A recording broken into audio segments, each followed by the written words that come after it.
Bonjour et bienvenue chez DigiSchool. Je suis Vanessa Brossard, votre professeure d'histoire-géographie et aujourd'hui nous allons étudier un chapitre d'éducation civique sur la vie politique en France.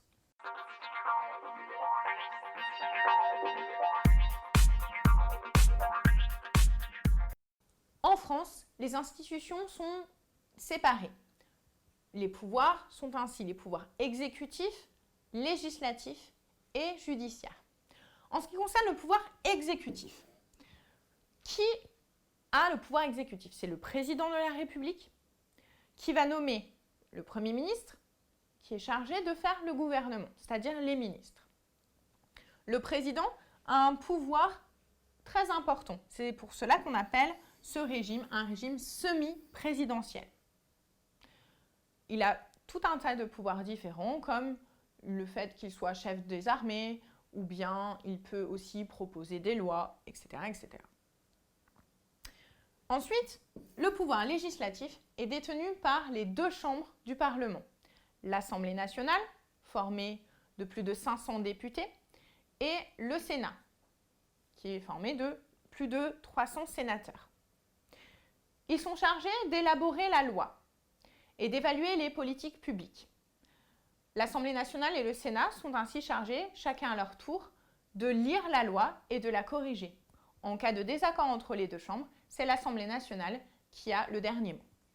Pour vérifier que les lois sont conformes à la Constitution, a été créé un Conseil constitutionnel pour la Ve République.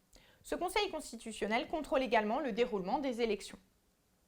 Enfin, le dernier pouvoir, c'est le pouvoir judiciaire. Toute cette organisation a été créée à partir de la Ve République qui a commencé en 1958.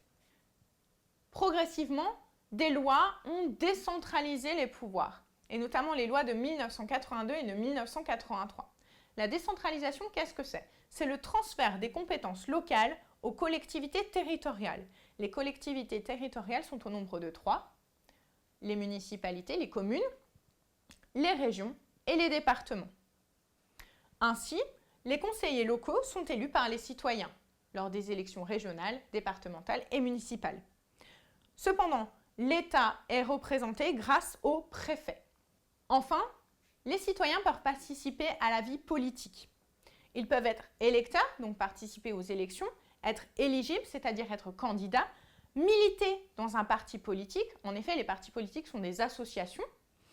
Mais également, les citoyens comme les étrangers peuvent créer des associations ou manifester.